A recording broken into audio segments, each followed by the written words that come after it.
सुप्रभात प्यारे बच्चों, हिंदी की कक्षा में आपका हार्दिक स्वागत है। आज हिंदी की कक्षा में हम आपके समक्ष नाना साहब की पुत्री देवी मैना को भस्म कर दिया पाठ के प्रश्नोत्तर के साथ उपस्थित हुए हैं। बच्चों, हमने पिछली कक्षा में नाना साहब की पुत्री देवी मैना को भस्म कर दिया के लघु प्रश्नोत्तर पर भी चर्चा की थी जो पाठ के अंदर आए थे, और उसके अलावा हमने पाठ के शब्दार्थ, उद्देश्य, संदेश आपको बताए थे, उसका माइंड मैप करवाया था। पाठ का हमने वाचन किया था क्योंकि हमारा वाचन सप्ताह चल रहा था।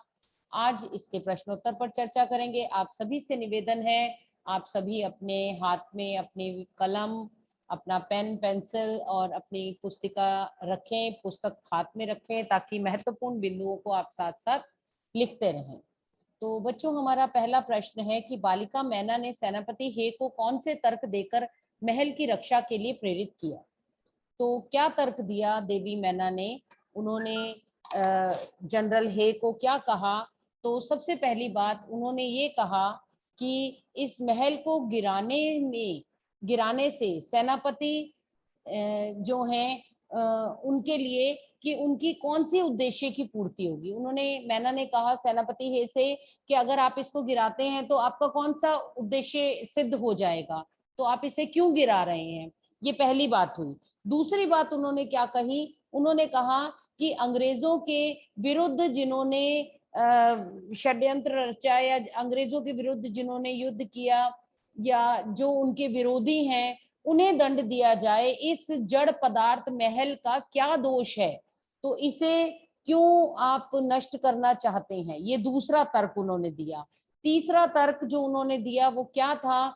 उन्होंने जनरल हे जो थे, सेनापति हे जो थे, उन्हें भावुक करने का प्रयास किया, जिसके अंतर्गत उन्होंने कहा कि आपकी पुत्री जो जिसकी मृत्यु हो चुकी है, जो कि मेरी बहुत अच्छी सहचरी थी, हम दोनों के बीच में प्रेम संबंध था, आप हमारे घर आया करते थे और आप मुझे बहुत पसंद किया करते थे, आपकी पुत्री और मैं बहुत अच्छी सहेलियां थी। आपकी मृत पुत्री का अंतिम पत्र आज तक मैंने सहेज के रखा हुआ है। तो इन सब बातों से क्या व्यक्त होता है कि मैना जो थी बहुत चतुर थी और इस प्रकार से उसने महल की रक्षा के लिए जनरल हे को यहाँ पर उसने तर्क दिए। तो ये तीन तर्क जो आपको बताए गए हैं कि उसने कहा कि आपके उद्देश्य की कौन सी पूर्ति होगी इस महल को नष्ट करने से। दूसरी बात, जिन्होंने अंग्रेजों के जो विरोधी हैं उन्हें दंड दिया जाए, इस जड़ पदार्थ का क्या दोष है। और तीसरी बात कि उसने जनरल हे को भावुक करने का प्रयास किया अपने तर्कों सहित। तो ये तीनों तर्क आपने इसमें दे देने हैं, लिखने हैं अपने उत्तर के अंतर्गत। ठीक है। अब दूसरा आपका जो है वो क्या है कि मैना जड़ पदार्थ मकान को बचाना चाहती थी पर अंग्रेज उसे नष्ट करना चाहते थे, क्यों? तो मैना अपने मकान को बचाना चाहती थी। अब यहाँ दो बात है, ध्यान दीजिए प्रश्न पर कि यहाँ दो बातें हैं। पहली बात क्या है कि मैना उसे बचाना क्यों चाहती थी, दूसरी बात आपने क्या बतानी है कि अंग्रेज उसे नष्ट क्यों करना चाहते थे। दोनों अलग अलग बातें हैं लेकिन जुड़ी हुई हैं। तो आपने इसी प्रकार से उत्तर देना है कि मैना अपने मकान को बचाना चाहती थी क्योंकि वह मकान उसकी पैतृक धरोहर थी। ठीक है। उसी में मैना का बचपन बीता था, उसके पिता की यादें समाई हुई थी, उसके बचपन की स्मृतियां उसी में समाई हुई थी, और उसके अलावा ये मकान ही उसका आखिरी सहारा था। ये भी आपको लिखना है इसमें, इसलिए वह उसे बचाना चाहती थी। ये अब हमने लिखा मैना का पक्ष। अब लिखेंगे हम अंग्रेजों का पक्ष कि अंग्रेज इसे क्यों नष्ट करना चाहते थे। तो नाना साहब ने अंग्रेजों बहुत हानि पहुंचाई थी, उनसे बदला लेने के लिए अंग्रेज सरकार उनसे जुड़ी हर निशानी को नष्ट करना चाहते थे। यह राजमहल उनके दुश्मन नाना साहब का था। ब्रिटिश सरकार से मिले आदेश के अनुसार वे उनकी हर निशानी को मिट्टी में मिला देना चाहते थे ताकि देश में फिर से कोई अंग्रेजों के विरुद्ध आवाज ना उठा सके। ये उनका उद्देश्य था, तो इसलिए वो इसे नष्ट करना चाहते थे। अब दोनों पक्षों का की बात को आपने इस उत्तर में लिखना है। आपने मैना वाली बात को भी लिखना है कि वो क्यों बचाना चाहती थी, आपने अंग्रेजों की बात को भी लिखना है कि वो क्यों नष्ट करना चाहती। तो आशा है आप इसके उत्तर को अच्छे से समझे होंगे। तीसरा प्रश्न देखिए, सर टॉमस हे के मैना पर दया भाव के क्या कारण थे? तो बच्चों क्या कारण थे?